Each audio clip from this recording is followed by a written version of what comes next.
силам. За Россию! За победу! Ура!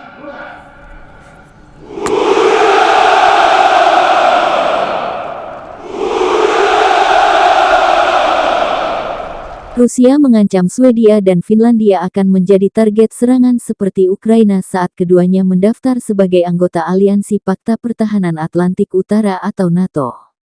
Keanggotaan NATO Swedia dan Finlandia, dan penempatan unit sekutu di wilayah mereka, akan memungkinkan mereka menjadi target Rusia, kata perwakilan Moskow untuk PBB, Dmitry Polyansky, dikutip Tribun Timur dari Al Jazeera Jumat tanggal 13 Mei. Mereka tahu bahwa saat mereka menjadi anggota NATO, itu akan menyiratkan ancaman eksistensial di pihak Rusia, kata Dmitry Polyansky dalam sebuah wawancara video dengan publikasi online Unherd. Jika ada detasemen NATO di wilayah itu, wilayah ini akan menjadi target, atau kemungkinan target, untuk serangan, kata Dmitry Polyansky. Mereka hidup secara normal sebagai tetangga yang baik dengan kami selama puluhan tahun. Jika mereka tiba-tiba memilih untuk menjadi bagian dari blok yang sangat tidak bersahabat, itu terserah mereka, kata Polyansky.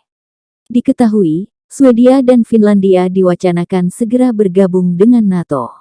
Swedia dan Finlandia meminta perlindungan militer kepada NATO dalam proses pendaftaran mendapat serangan dari Rusia.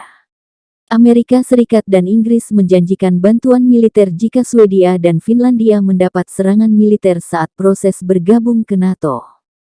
Terima kasih sudah nonton. Jangan lupa like, subscribe, dan share ya.